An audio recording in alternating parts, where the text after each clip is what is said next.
Hola amigos, bienvenido y saludos desde Inglaterra. Hoy el tema es una cosa para practicar otra vez que ustedes es en un grupo de amigos o familia hablando juntos o, por ejemplo, si tú estás mirando una película o telenovela, hay mucha gente hablando, es para practicar siguiendo casi el balón con el tema. Si tú puedes hacer esto, es más fácil para interrumpir la conversación general para preguntar o hablar con tu pensamiento. So, ese es el tema de hoy. So, hello again from England. The theme of the day is how to stay in practice with a very important conversational skill that you probably automatically already do but don't realize you're doing until you're speaking in another language, and then you're more conscious of the thing that perhaps you're not so good at, that you do automatically in your own language. And this thing is basically following the thread of the conversation, or if you want, like following the ball.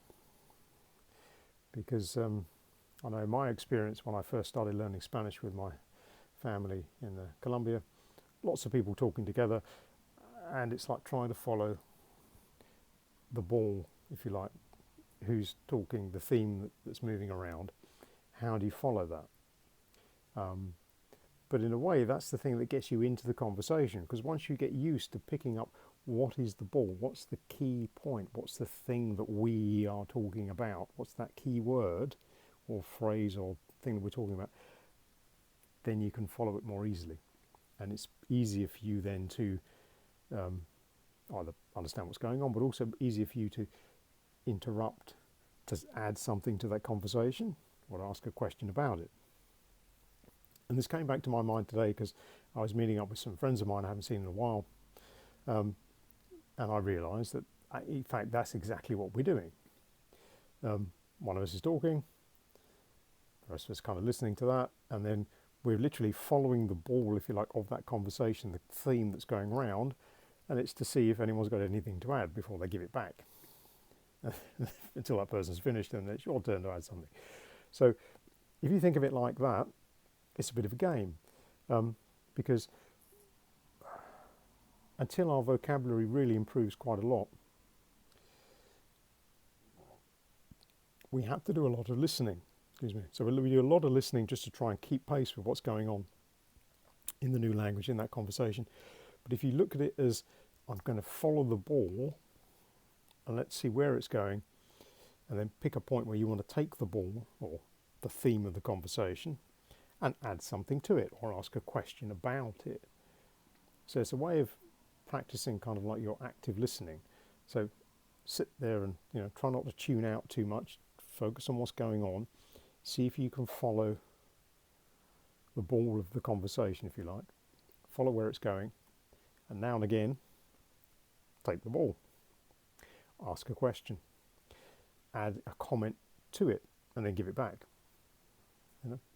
So that's rather something like, did you see that film? Yeah, I saw that film. I thought it was really good. What about you? Give the ball back. Sounds obvious, right? Did you realise you were doing that already? Well, now's the thing to practice in the new language. And the good thing, you can practice this in different ways. If you're not able to sit with native speakers and have that kind of conversation, follow the conversation in one of those drama scenes in a film or a telenovela. Watch where the conversation is going. See if you can spot the ball. Try it. Good way to practice. So with a happy thought, we'll say cheerio.